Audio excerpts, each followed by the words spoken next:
We told you about the grind in the last video, and now we're about to do the grind.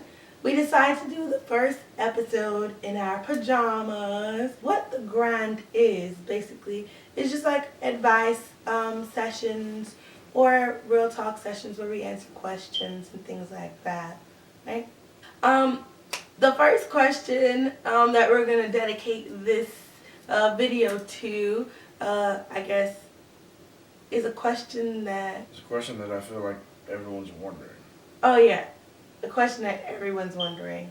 That many people have asked us in different ways, so we've combined it into one question. So the question we made was, how has the transition been since you guys left college? Anything you're realizing, and what's the good, bad, and ugly of, I guess, after college life? That's a good way to put it. If I could say one word to summarize it before we went into topics, it would be growth for me. And I'll go more into that as we go into topics, but growth would summarize how the transition has been. What about you, Andy? Stressful. Okay, first topic, we're going to go into the finances. How have finances been for us? I don't know why everyone thinks I have money. I don't. I just know how to manage money somewhere and budget.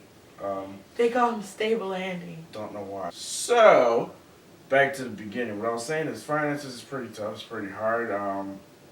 Getting out of college and not having your desired job, it could be pretty tough on you. But if you're willing to get to where you need to go, you will get there. Everyone has to start somewhere. So, all in all, don't. And if you do get your desired six-figure job, don't just blow your cash on everything and not have anything to save for. A savings account actually exists now, so it's not just your regular checkings account that you can just blow. You actually have to start to learn how to save monthly, bi-weekly, and then you will survive. If you don't know how to save, I suggest you get a financial advisor. Not necessarily one that you hire and pay, because my financial advisor isn't one that I pay. He's more of a mentor to me. But he does help me a lot with my finances as far as investing, saving, and things like that, just to like map out my life in general. So if you don't know how to do that, definitely get one of those or lean to your parents or whatever it is. But try to save your money some type of way. Like Andy and I are going to start a jar where we put $20 every single week into the jar and loose change every day as it comes by, because loose change we come by like every day. And we're going to put it into a jar, and then we're just going to keep saving it, and we're going to use that towards vacation spending whenever we decide where we want to go, which may not be for a whole nother year, but we'll have that money to pull from and use, or even if an emergency pops up, we can use that money and pull from it. So actually, if I compared my time to college, it's probably just about the same, because in college we were always up studying or doing something like that. So yeah.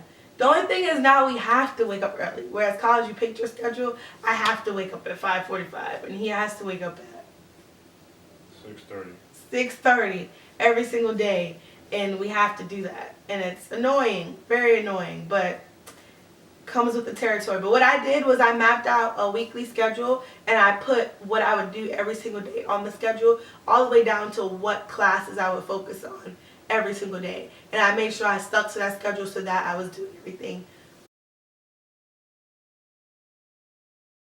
When we first moved here, people kept telling us, oh, you guys go out like every weekend, Friday and Saturday and Sunday.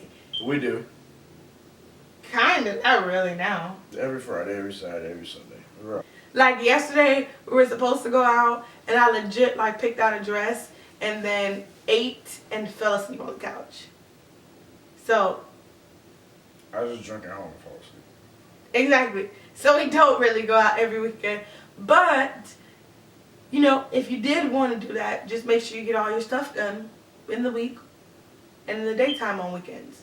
So that you can have the rest of your day, like wake up early on weekends, even though it's a weekend. Like I have a thing where now I can't sleep past like 10 a.m. on the weekend. My body doesn't let me. And as I progress, it's becoming like 9:30, and it's annoying me. But like I wake up, and then it's like you just have to like get yourself together. So like clean the house, do whatever you need to do that Saturday morning, get everything out of the way. That way by noon you can just be free and go to the zoo or something.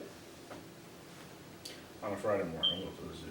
Do something else more exciting with your life. Saturday. Saturday morning, don't go to the zoo. Do something else more exciting. The zoo is pretty exciting. With work-life balance as well, you want to make sure you're not slaving yourself at work and you're getting your days off. You're demanding what you need to be. You're getting what you should be getting as an employee within the state of insert state here. Every state has their. I mean, not everyone from Georgia. There's no proper way of explaining this. Everyone goes through their own phase of adulting. Everyone's gonna have their bills, their loans, and their downfalls and their uprising. So, whatever you do, whatever you get yourself into, just remember that everyone came from somewhere. I don't know where I was going with that. Right. I was like, dude. Remember that. I think because I got my idea, it pulls from your brain. Because mine was like, dude.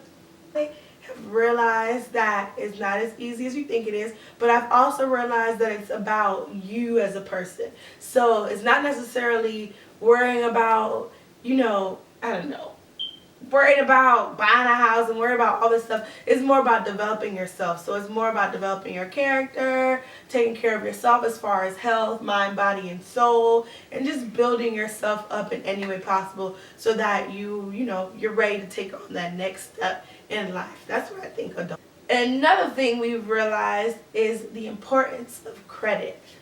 Like, credit is such, I know that you probably hear this a lot or whatever, but credit is so important. Like the smallest thing can hurt you. Because I had little to no credit.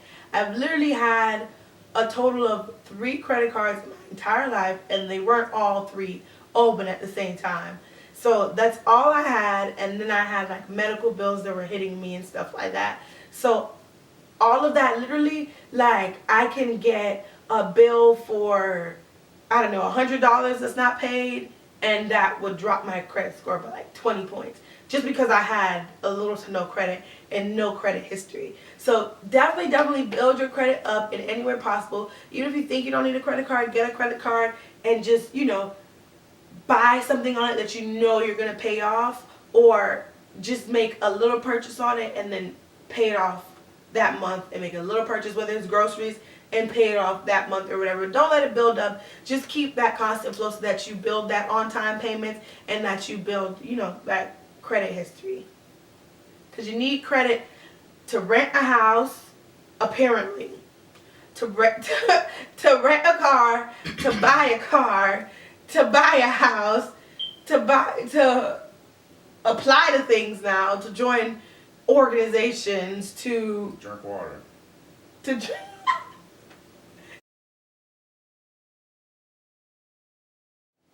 As good as you get a job and you're starting to live life and things are starting to go at your pace, the bad is you have responsibilities that you tend to forget sometimes, but you're starting to get with it.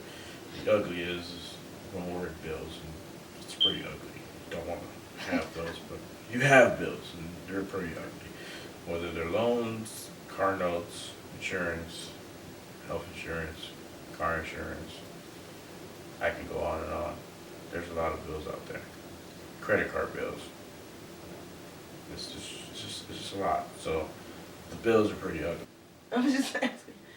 Well, my good would be definitely spreading my wings and being able to do the things that I've always wanted to do. Whether it's now or later, I'm building toward that. Whereas in college, I was kind of limited because I was in school and I didn't have the finances or the means to do so. The bad would be, I don't think bills are the bad, but I guess the bad would just be the difficulties that come your way because of things that you don't know, that you have to learn now. So the learning experience is kind of good and bad for me, but it's bad because you're so new to it that you seem dumb at times. So definitely researching helps, which I Google everything. And then the ugly for me would be relationships. Like, because you're so used to your college friends, and then some of your college friends were your high school friends that you've known for years, and you actually are pulled away from them now, with me being in a completely different state than my closest friends who are back in Florida. One's in Gainesville, one's in Miami, and I have other close friends like all around, you know, the USA or whatever. It's hard for me to actually trust other people, and then it's kind of like, do you know, like, it's like, do I really want to get to know you type of thing? Do I really want to build that network with you? Even though networking is very, very important, it's like I kind of cut myself off at just professional type of thing, and I don't allow myself to actually be personal with anyone except for like one person so far. Yeah, literally one person. Everyone else, I'm kind of like, nah. I don't want to give you room to like waste my time or hurt me or to do any of that. I already have like a group of friends that I already built trust with, and that's kind of the ugly part for me. Hope that answers the transition question. Hope that gives you a little bit of advice.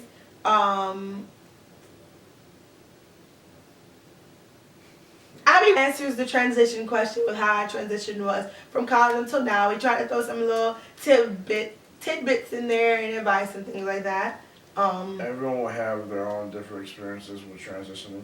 Some may be smooth, some may be really, really difficult, and some may be mediocre. I consider ours to be mediocre. Others will have such a really smooth transition. You know, they get to the state, they start their job right away. Everything is just smooth, peachy, and they have nothing to worry about.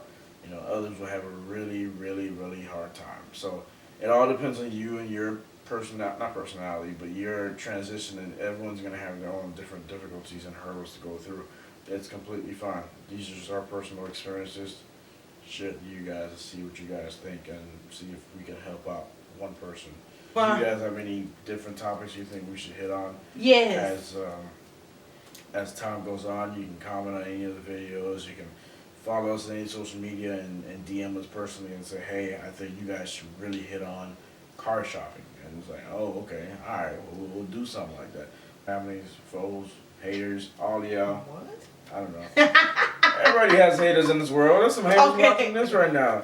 All y'all that's hating, that's perfectly fine. Make a comment and say, I really don't like y'all, and I want y'all to be great. And it makes no sense. It's clearly because I'm sleepy and You're just talking right now. Please don't forget to like, share, and subscribe. Like he said, if you have us as a friend on any social media, DM us. I know a couple of y'all have done that already before we even announced that we'll be doing a segment like this, which is pretty cool. So we got a couple topics coming to you. One touching on motivation, one touching on success and different things like that, and even shacking up. So, you know, stay tuned for that. We'll be hitting on those really soon. So, yep, this episode of The Grind is pretty much wrapped up. Other than that, we're going to go ahead and sign out. You signing out, Andy? Mm-hmm. Andy signed out because he's half asleep. He's wearing the bed. He's sleepy. shit! Bye. How dare you?